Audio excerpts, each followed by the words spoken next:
tarde. No outro dia eu estava indo para a igreja e minha esposa me ligou. O nome dela é Luciana. E ela tinha acabado de ouvir a notícia de um homem, na verdade, que andava de bicicleta em torno da lagoa aqui no Rio de Janeiro. Lagoa, você conhece, né? Era cerca de 19 horas da noite. 3 rapazes atacaram este homem com facas ou esfaquearam até a morte. Eles só queriam a bicicleta. Eles o esfaquearam mais e mais e mais, mesmo sem ele ter reagido. E Luciana me disse, a minha esposa, que é brasileira, como eu mencionei, vamos deixar o Brasil. Você já conseguiu fazer algumas coisas aqui, ok? Nós fizemos o nosso trabalho. Eu quero uma melhor qualidade de vida para as nossas filhas. Tudo é tão violento aqui. Nós não podemos nem andar de bicicleta ao longo da praia sem medo. Algumas pessoas pelo menos tratam a vida humana como se fosse descartável. E além disso, tudo tão caro aqui, pelo menos nessa cidade. A inflação está fora de controle, a educação é super cara. E em quem podemos colocar nossa esperança? Nos políticos? Pagamos impostos e não vemos nada em troca, e tudo é tão burocrático, né? E quem tem uma pequena empresa tem que decidir constantemente entre ser ético e pagar seus impostos ou receber seus salários suficientes para pagar os empregados, pois os encargos do governo são tão excessivos. E eu estou cansado também do trânsito aqui. Passamos horas para andar poucos quilômetros. Qual é a vantagem, né, de toda essa beleza natural que a gente tem nessa cidade, se nós não temos tempo para apreciá-la? Enquanto ela continuava a falar, eu pensei, essa mesma história que muitas pessoas, na verdade, têm compartilhado comigo sobre o nosso país. E sabe, eu amo o Brasil. Eu tenho 5 anos aqui no Brasil, há 5 anos desde que eu mudei. E ao refletir sobre o que ela falava, eu pensei, é verdade. Não há realmente nenhuma esperança para a nossa cidade. Não há, é verdade, não há nenhuma esperança para o Brasil, humanamente falando. E eu pensei mais, a verdade é que não há nenhuma esperança para nenhum país, humanamente falando. Pastor, seu papel é muito importante. A única esperança que nós temos para o Brasil é o Evangelho de Jesus Cristo. A única esperança que nós temos para os Estados Unidos, Inglaterra, Índia, também é o Evangelho de Jesus Cristo. A única esperança de mudança é uma igreja que abraça Jesus Cristo como o Rei. E esta é uma boa razão para ficar e fazer uma diferença. Qual a minha esperança e oração para Atos 29 Brasil? Que nós possamos trazer esperança para a nossa nação que está desesperadamente ferida. A gente pode trazer essa esperança através da igreja, mas não apenas qualquer tipo de igreja, mas uma igreja missional. Minha esperança é que nos próximos anos, nós, no Brasil, vejamos um movimento de igrejas missionais que estão centradas no Evangelho, culturalmente engajadas, igrejas que plantam igrejas, que essas igrejas atingem milhões de pessoas, tudo para a glória de Cristo, que essas igrejas mudem a face do evangelicalismo brasileiro. Para que este movimento aconteça, devemos pensar e repensar sobre a nossa missão. Devemos fazer mudanças em nossas vidas e em nossas igrejas. Concorda comigo? Por causa disso, estamos aqui nessa conferência missional. A nossa conferência vai tratar todos os aspectos das nossas vidas, ou a maioria, E as nossas igrejas, nesses 3 dias, nós estamos vendo e revendo a missão no que se refere à pregação, família, liderança, doutrina, masculinidade, a plantação de igrejas, a cidade, o reino de Deus. Então, temos que prestar atenção nos próximos 3 dias, porque o Espírito Santo está falando. O Espírito Santo está falando. Temos uma mensagem que precisa desesperadamente, é muito urgente que essa mensagem sair. É por isso que Atos 29 existe. Atos 29 não existe para substituir uma denominação, ou uma outra rede, ou uma outra coisa, para competir com alguma coisa. Nós simplesmente queremos estimular movimentos de plantação de igrejas, para colaborar na plantação e revitalização de igrejas, porque acreditamos que a igreja é a esperança do mundo, porque Cristo é a esperança do mundo. Concorda comigo? Porque um movimento como este não vai começar necessariamente na rua. As pessoas às vezes gostam de glorificar a rua. A gente na rua. Não, eu não sei se isso vai começar na rua. Um movimento como esse não vai começar nos corredores de Brasília. Não vai começar na sede de um partido político. Não vai começar apenas cantando músicas juntos ou através de uma conferência de adoração. Não vai começar por meio de programas sociais. Esse movimento só vai começar com a mensagem transformadora do Evangelho através de vasos escolhidos de Deus, a igreja, e por meio da plantio e revitalização desta mesma igreja para os lugares mais distantes do nosso país. Para nossa Jerusalém, Judeia, Samaria, aqui no Brasil, não apenas Rio de Janeiro, mas no Mato Grosso, Rio Grande do Sul, Paraíba, Paraná, nas cidades de Belém, Porto Alegre, Goiânia. Este movimento de igrejas missionais pelo qual eu estou orando requer um povo missional, né? Requer um povo missional. Pessoas em missão com Deus. Portanto, temos de saber quem nós somos, qual é a nossa mensagem e quem nós somos chamados, o que nós somos chamados a fazer. Senão, a gente vai ter uma crise de identidade em nossas mãos. E eu acredito que a igreja brasileira tem uma crise de identidade. Eu vou falar a verdade. Eu não estou dizendo que a gente não tem esse problema também lá na minha terra, temos também. Mas aqui no Brasil é muito óbvio que nós temos esse problema. Porque eu tenho gente chegando a mim dizendo, eu não quero ser chamado de evangélico. Para mim, isso é uma indicação que nós temos uma crise de identidade no evangelicalismo no Brasil. Então, nós precisamos redimir esse termo. A solução não é dizer, eu não sou evangélico. A solução é redimir o termo. Às vezes na minha igreja eu tenho que redimir um termo, né? Tipo diácono. Às vezes precisa de redenção, né? Esse termo. Então, quem nós somos, qual é a nossa mensagem e quem nós somos chamados a fazer.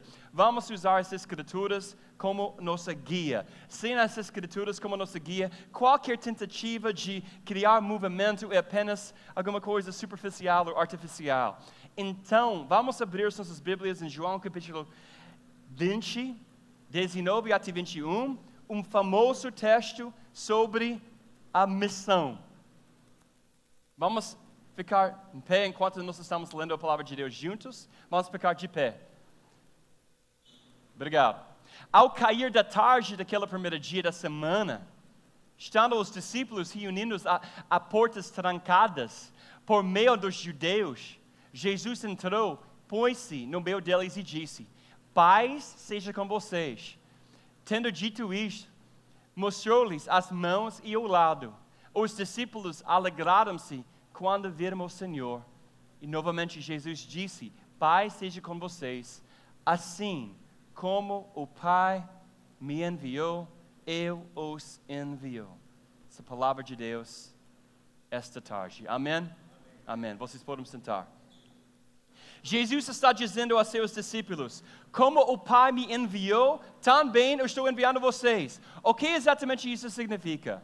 Andreas Kostenberger, teólogo austríaco, resume 4 características daqueles que estão sendo enviados em João capítulo 20 aqui.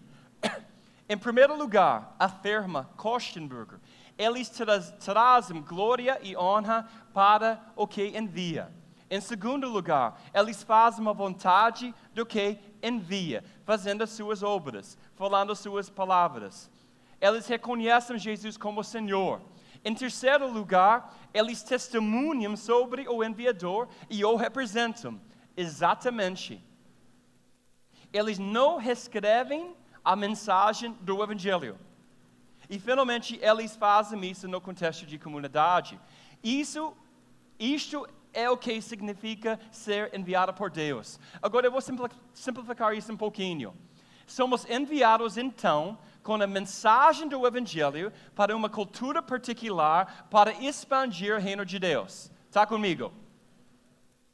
Com a mensagem do Evangelho, levando a mensagem do Evangelho para uma determinada cultura, então nós somos culturalmente engajadas, com o propósito de estabelecer e avançar o reino de Deus, sendo igrejas que plantam igrejas. Então, vamos dar uma olhada nesses 3 elementos de uma igreja missional e os inimigos que nos desengajam da missão. Em 2001, mais ou menos 14 anos atrás, pastor e teólogo Tim Keller, também conhecido como Yoda, do Star Wars, escreveu um artigo que se tornou uma referência sobre a igreja missional. Desde então, a igreja tem lutado com essa definição. Lutada. Eu acho que definição é muito importante. Então, Ed Stetzer, que vai estar conosco amanhã, que vai juntar nós amanhã, ele escreveu o seguinte: em sua forma mais simples, o termo missional é o substantivo missionário. Próximo slide, please. Missionário adaptado em um adjetivo. Uma igreja, um seguidor de Cristo, que é visto como missional, age como missionário. Eles fazem as coisas que os missionários fazem, independentemente do contexto. Eles estudam, aprendem uma cultura, vivem, anunciam a boa notícia e a contextualizam para essa cultura. Igrejas missionais interpretam Atos 1:8 literalmente e agem como missionários para a sua cidade. Ed, aqui no Brasil, né? Ed, continua a dizer: líderes missionais, no entanto, sabem que o campo da missão é aqui e agora. Isso é importante, gente. Eles percebem que precisam não só apoiar missões transculturais, né? Eles precisam ser missionários onde eles estão. Isso é importante entender. Quando falamos de uma igreja missional, a gente não está debatendo sobre ou entre os métodos tradicionais e contemporâneos. Está comigo? Isso não é debate, isso não é polêmico que a gente está apresentando. A gente não tem que ter essa polêmica. Pode pegar em toga em alguns lugares e ser missional. Quando falamos de uma igreja missional, nós não estamos falando sobre como se tornar uma igreja legal. A igreja missional não é marcada pela melhor banda, para melhor arte promocional, ou presença de pessoas descoladas ou hipsters. Ela é marcada por uma paixão por ver o evangelho proclamado com bondade, ousadia, numa linguagem que as pessoas possam entender. Tudo para a glória de Deus. Vamos então considerar os 3 principais elementos de uma igreja missional e destacar alguns dos inimigos para cada elemento. Em primeiro lugar, uma igreja missional é uma igreja centrada no Evangelho. Nós somos enviados, então, com essa mensagem evangélica. O que é essa mensagem do Evangelho que nos é dada? O Evangelho é a boa notícia que Deus, único ser perfeito e justo, amorosamente, graças a Deus, entrou em nossas vidas no mundo defeituoso e pecador, a fim de trazer-nos, tornar retos para com Ele mesmo. O Evangelho, portanto, é contar a história da vida e ministério de Jesus, sua morte e ressurreição, no contexto da história maior da criação, queda, redenção e restauração. Na raiz, a necessidade fundamental de cada pessoa, crente e não crente, é ouvir e conhecer o Evangelho a cada momento da sua vida. Como Yoda fala, todos os nossos problemas vêm de uma falha em aplicar o Evangelho. O Evangelho é a lente primária através da qual vemos o mundo e as pessoas e as coisas nele, e o Evangelho é a única mensagem essencial que a igreja é chamada para ensinar. Presta atenção, última coisa que Keller falou. O Evangelho é a única mensagem essencial que a igreja é chamada para ensinar.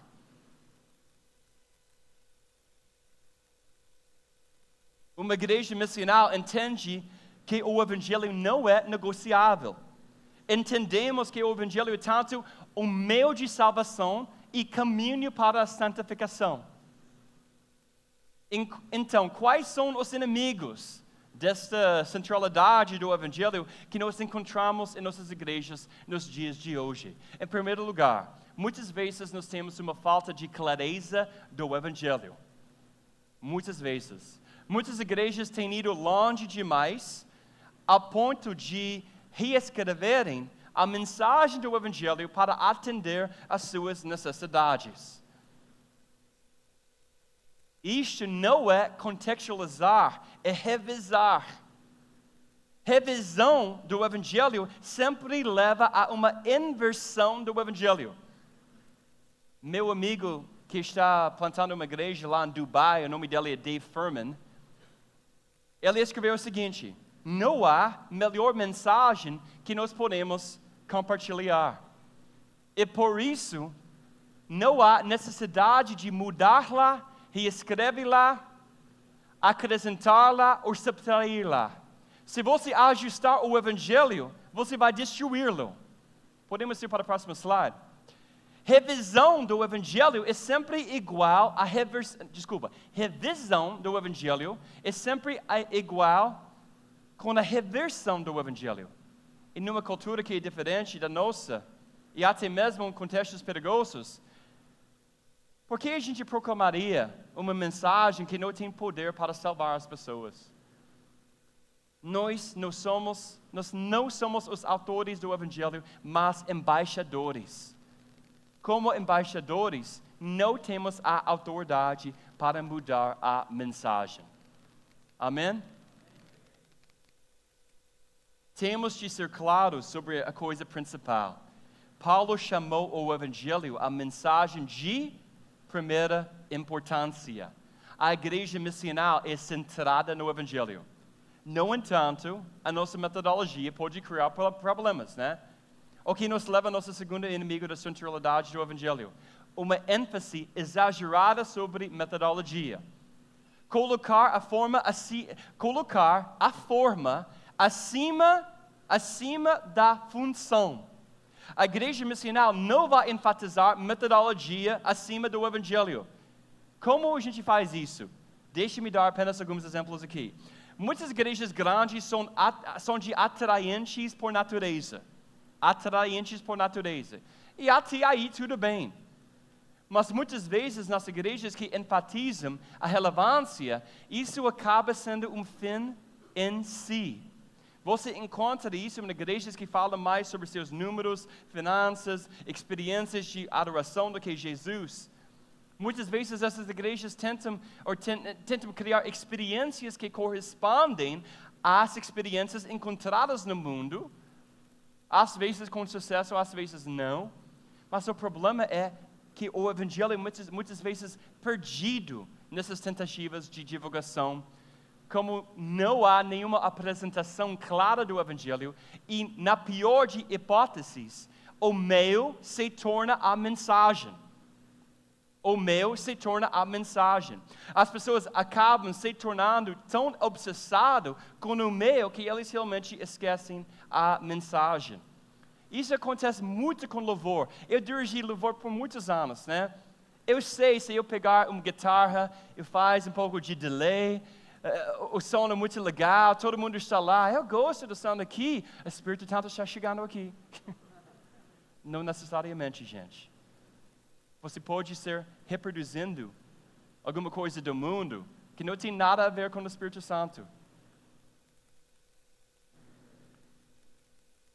Há também um problema prático em competir com o mundo pelo melhor show. O problema é que não podemos competir com o mundo em entretenimento. Nosso produto de um show, concerto, drama, será quase sempre inferior. Quase sempre. O mundo tem um orçamento de milhões e milhões e milhões de reais para entreter as massas. A igreja não pode competir. Você tem uma igreja com 80 pessoas lá em algum lugar, vamos supor, em Belo Horizonte. Será que essa igreja vai conseguir competir com alguma coisa, com algum filme, por exemplo? Com um concerto grande? Vamos supor que U2 está chegando em Belo Horizonte. Será que essa igreja de 80 pessoas podem competir com um show assim? A igreja não pode competir, nem deve necessariamente. Tim Chester disse isso muito bem. Nossa vanguarda missionária não está na criação de eventos que são como os da cultura, mas uma vida e mensagem que sejam contrários à cultura. Se a igreja é como o mundo, então por que se preocupar com a igreja? Quanto mais nos tornamos como o mundo com nossos eventos, menos temos para oferecer. Ele falou também aqui, a diferença é que o que precisamos prosseguir não é nossa semelhança com o mundo que tem poder missional, mas a nossa diferença. Eu não estou falando sobre ser estranho desnecessariamente, ok? Nós, como cristãos, a gente faz isso muito bem às vezes. Mas a melhor maneira de atrair as pessoas é pela distinção que há no Evangelho. Como diz Os Guinness, e essa quotação aqui é alguma coisa realmente para pensar sobre. Em nossa busca por relevância, sem qualquer crítica, temos realmente cortejado a irrelevância e perdemos não só a nossa identidade, mas também a nossa autoridade. Agora, antes de cair em cima de igrejas tradicionais, demais por causa da sua ênfase excessiva na metodologia, temos de reconhecer que outros tipos de igrejas fazem isso também. Todo o debate sobre a missão integral é um debate sobre a centralidade e definição do Evangelho e o lugar de proclamação nele. Concorda comigo? Alguns, nem todo mundo, alguns, no campo de missão integral, enfatizam a metodologia de justiça social como o meio mais viável para espalhar o Evangelho. Tudo bem, mas às vezes a proclamação é secundária. Em alguns casos, às vezes mesmo sem importância. É um perigo. Estava pensando sobre isso. Nós devemos ser as mãos e os pés de Jesus, mas nunca sem a mente de Jesus. E nunca sem o Evangelho de Jesus proclamado. O anúncio do Evangelho é de primeira importância. E sim, o Evangelho nos chama para fazer grandes obras de ministração de misericórdia. Eu estou envolvido nisso aqui com o Restore Brasil. que eu fundei 5 anos atrás. A gente faz trabalho nas comunidades. Esse trabalho é muito importante. Mas o Ministério de Misericórdia e Justiça Social são mais implicações do Evangelho. Eles precisam ser acompanhados em proclamação de uma forma, eventualmente, para ser considerado realmente evangelismo. Como eles vão ouvir a menos que alguém pregue? O terceiro inimigo da centralidade do Evangelho é uma ênfase exagerada nas questões de mão aberta versus questões de mão fechada com respeito à doutrina.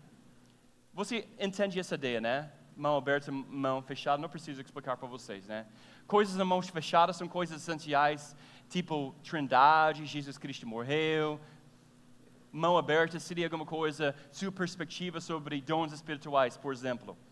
Então, um inimigo, às vezes, uma ênfase exagerada nas questões mão aberta versus questões mão fechada, com respeito à doutrina.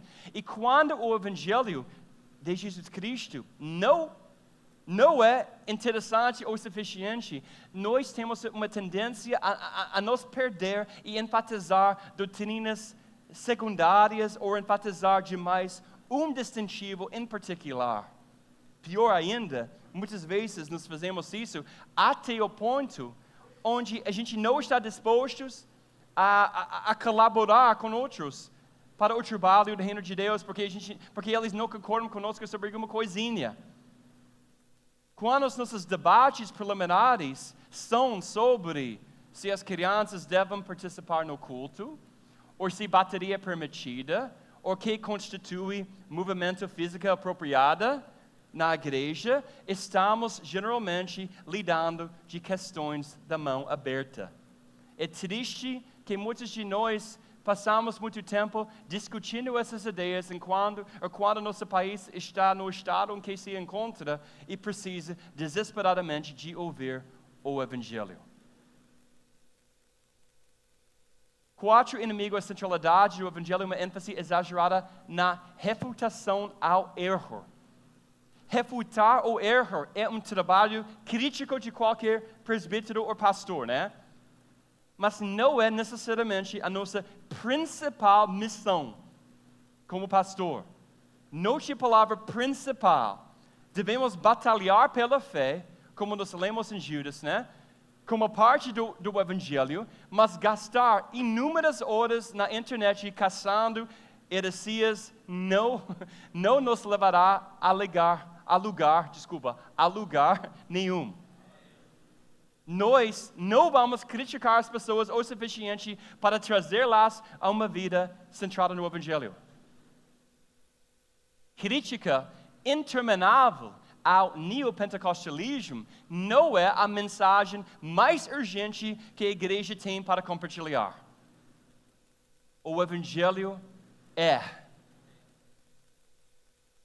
Temos de trazer a luz ao erro, absolutamente, mas no fim das contas, temos de ser mais conhecidos por aquilo que somos a favor do que pelo que nós somos contra. E presta atenção, o mundo está prestando atenção também.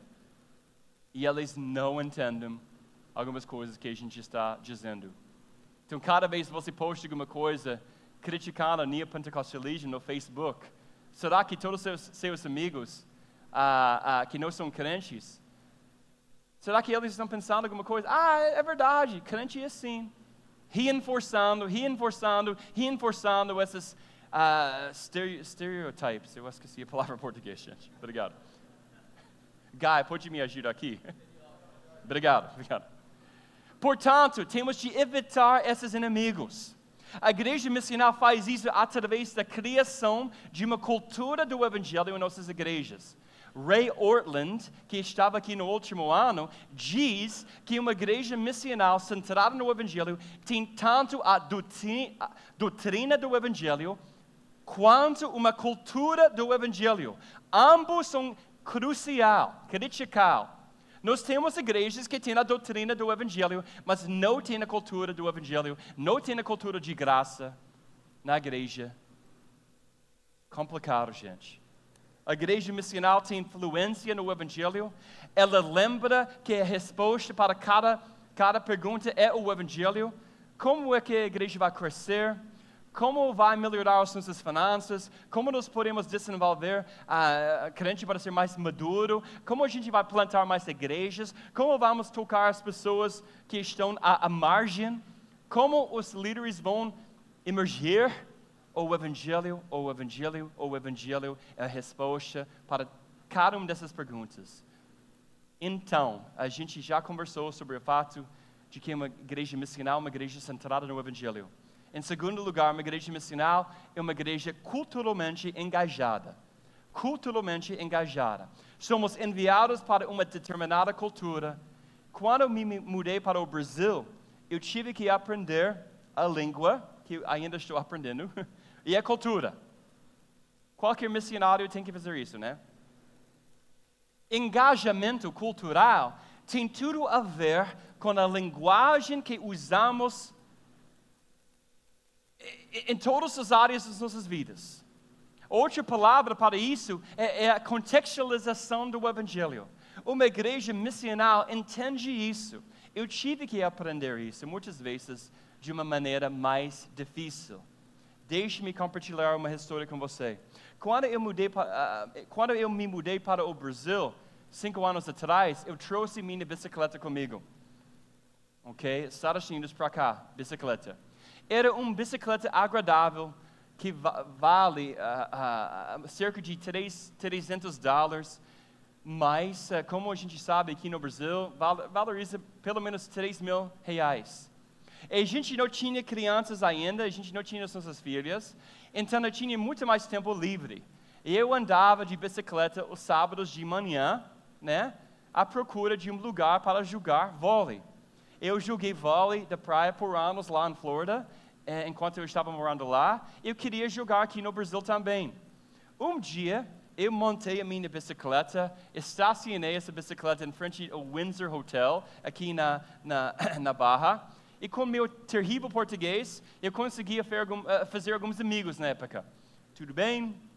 E para ser honesto, tudo sobre vôlei lá e aqui é a mesma coisa. Exceto que todos os rapazes usavam sungas, e eu pensei que isso foi um pouco estranho, né? Mas isso é outra história. Já comprei, já uso agora, né? Fazer o quê? A gente chama em inglês when in Rome, ok? Enquanto você está em Roma. Então, eu estava pronto para jogar. Eu não quero vocês imaginando isso no seguinte, ok?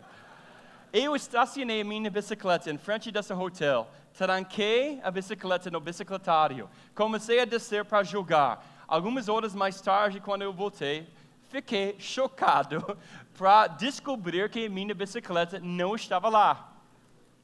Eu procurei em todos os lugares por ela. Cara, onde está a minha bicicleta? E eu procurava, não estava lá, eu estava confuso, talvez eu havia deixado ela numa bicicletária diferente e não lembrava, foi confuso para mim, então eu andei de um lado para o outro lado, sem rumo, até eu conheci um cara que estava num quiosque, e eu contei para ele a história. Ok, ele me disse uma frase em português que eu aprendi lá na praia e nunca vou esquecer. Já era, cara. Já era. Sua bicicleta sumiu. Eu pensei comigo mesmo, já era? Está terminado? Não tem jeito? Acabou? Não há nenhuma maneira? Alguém roubou a minha bicicleta e não vou achar ela. Fiquei muito chateado com a situação, porque, cara, sabe... Eu comprei um Caloi aqui, mas não foi a mesma coisa, né? Eu fiz todas as coisas certas, tranquei a minha bicicleta corretamente, mas ainda perdi. E eu pensei sobre essa frase, já era. Não havia nada que eu pudesse fazer para mudar a realidade da situação. Agora, se você tomar a frase já era literalmente em português, ela realmente não comunica o sentido pleno da expressão. Já era. Você precisa entender a cultura para entender essa expressão. Eu precisava entender que o cara no quiosque estava realmente dizendo para mim que eu não vou ver essa bicicleta mais. Muitas vezes a igreja nem sequer compreende a linguagem da cultura. A igreja missional ama as pessoas suficientes para considerar a sua língua de coração e adapta os métodos de comunicação para alcançar as pessoas de tal forma que a essência da mensagem do Evangelho é sempre mantida. Mas às vezes nós podemos nos perder um pouco no processo. Mais um exemplo um pouco bobo, né? Mas no outro dia, um jovem me enviou uma mensagem mais ou menos 11 horas da noite no Facebook, né? Eu não sei por que eu estava no Facebook, eu não deveria estar. Mas eu estava lá, pastor, ele quis saber sobre maçonaria. Mas eu pensei que ele estava me perguntando sobre maconha. Porque eu vi maconharia, eu não prestei atenção quando assisti cedilha, foi muito tarde, né? E assim, eu comecei a falar como maconha é errado, como é ilegal, imprudente de usar, como ela leva a instabilidade em seu pensamento. Eu fui falando, até que ele me disse, Pastor Jay, mas eu estou perguntando sobre alguma coisa diferente, maçonaria. E eu respondi, não é bom. Terminei a conversa lá. Inclusive, ele saiu da conversa, para ser honesto. Eu pensei que ele estava fumando alguma coisa, ele tinha cara também. Você sabe, você é pastor, né? Muitas vezes a gente não responde às perguntas que a nossa cultura está pedindo. Não devemos supor que sabemos as perguntas que os não cristãos estão nos perguntando. Muitas vezes nós respondemos sem pensar. A gente não está pensando nas perguntas a gente não está prestando atenção nas perguntas que eles estão posando. Então, quais são os inimigos do engajamento cultural? Deixe-me dar apenas 2 aqui. Capitulação cultural. Engajamento cultural não é capitulação cultural. Vou explicar isso. Não é se render à cultura, comprometer os nossos princípios por uma questão de engajamento cultural. Às vezes eu tenho visto pastores sendo provocativo só para ser assim. Só para ser provocativo. Será que isso é o que a gente deve fazer? Para atrair atenção, para evitar ser claro sobre a verdade, porque ser assim vai trazer mais pessoas. Você pode conseguir seguidores, especialmente se você tem um talento para ser filosófico, mas a questão é, para que tipo de igreja você está ganhando as pessoas? Capitulação cultural, em essência, é o excesso de contextualização. Segundo inimigo ao engajamento cultural é subcontextualização. Quando a contextualização é vista como o inimigo. Muitas igrejas, me perdoe por essa terminologia, mas institucionais, não é a frase melhor dizer, ok? Eu não estou criticando porque tem muita coisa boa sobre instituição, né? Mas muitas igrejas institucionais têm esse problema. Eu já disse isso, acho que no último ano. Mas a principal preocupação que essas igrejas hipertradicionais têm contra igrejas contemporâneas, é geralmente uma questão de contextualização. O problema é, muitas de igrejas hipertradicionais não têm considerado a sua realidade. Eles acham que eles nunca contextualizaram, mas na verdade eles estão contextualizando para 50 anos atrás, 100 anos atrás, 200 anos atrás, ou na época de Calvino. Tudo bem, eu gosto de Calvino, né? Temos que interpretar a realidade das nossas comunidades e bairros. Não somente estudar da história da igreja, que a gente deve estudar mais, mas temos de aprender também com o passado e presente. Como Darren Patrick diz, se nós não aprendermos com a história da igreja passada, nós seremos arrogantes. Se nós não aprendermos com a história da igreja presente, seremos preguiçosos. Ambos são importantes. Não devemos nem contextualizar de mais, nem contextualizar de menos. Então, como é que uma igreja culturalmente engajada, como isso parece? Como uma igreja como isso deve agir?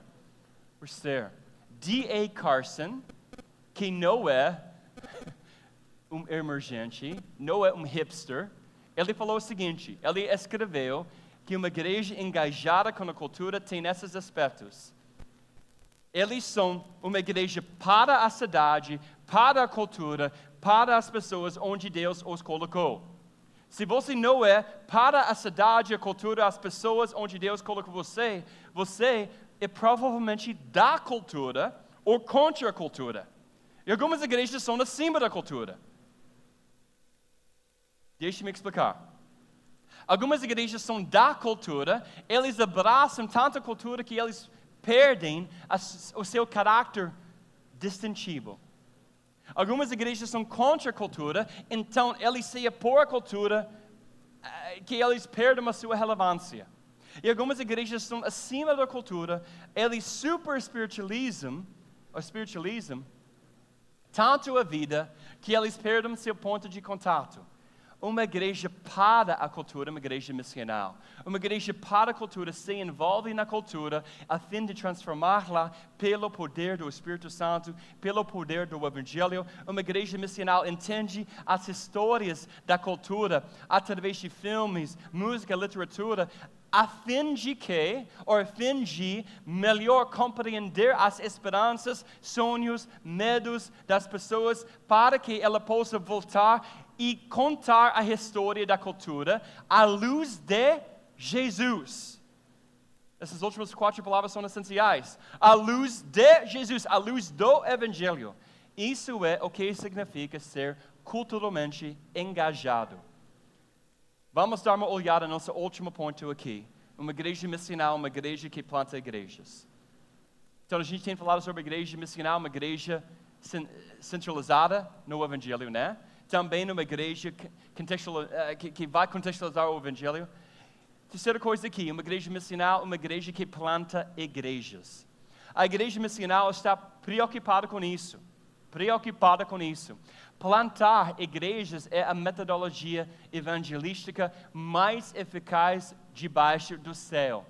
Nenhuma quantidade de avivamentos evangelísticos, campanhas de avivamento pode produzir o mesmo efeito evangelístico de igrejas locais que plantam igrejas locais.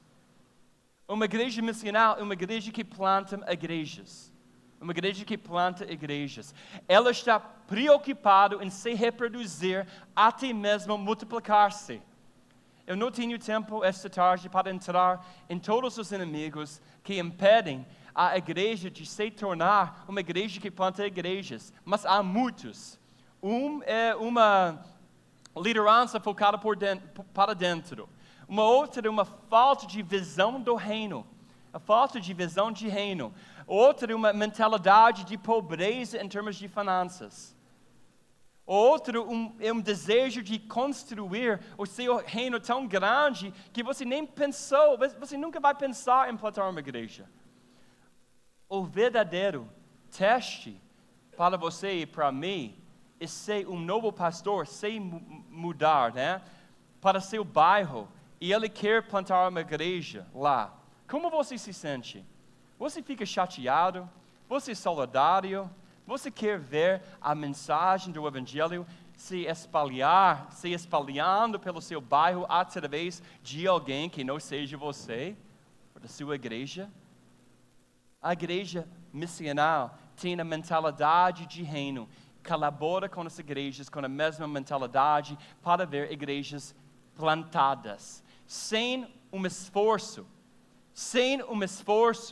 de colaboração, de igrejas, trabalhando juntas para plantar igrejas, nunca iremos ver o tipo de movimento centrado no Evangelho que vai realmente afetar o Brasil. Assim, uma igreja missional, uma igreja centrada no Evangelho, uma igreja culturalmente sensível e uma igreja que planta igrejas.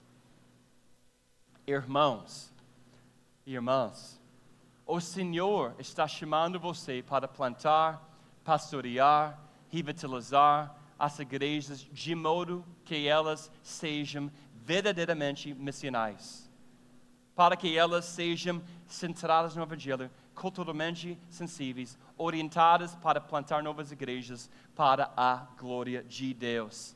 Alguns de vocês vão voltar depois dessa conferência para suas cidades, talvez em algumas cidades pequenas ou médias aqui no nosso país, e você vai ter uma tentação a ficar desanimado. Você pode pensar, eu não sei se algum dia eu vou ter todos os recursos e as coisas que eu preciso para sermos o tipo de igreja que eu quero que sejamos. Eu nem sei se as pessoas vão aparecer esse domingo. E eu diria, eu entendo. Passei por isso. Às vezes ainda estou passando por isso. Fique tranquilo. É Deus quem está construindo a sua igreja. É Deus quem está construindo a sua igreja. É Deus que enviou Jesus Cristo. É Deus que está enviando você e você e você. Isso que a Bíblia diz em João 20, 21.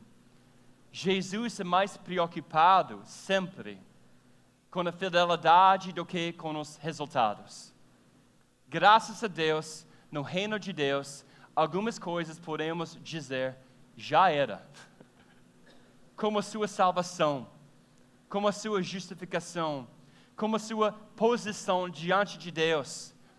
Então, vamos trabalhar muito duro para alcançar nosso país, que precisa desesperadamente do Evangelho, e vamos descansar no mesmo tempo em Jesus, sabendo que no fim das contas, Ele irá construir a sua igreja. E as portas do inferno não vão prevalecer. Não vão prevalecer. Irmãos, sejamos fiéis para pastorear o tipo de igreja que é digna do seu nome. Que é digna do nome do nosso Senhor.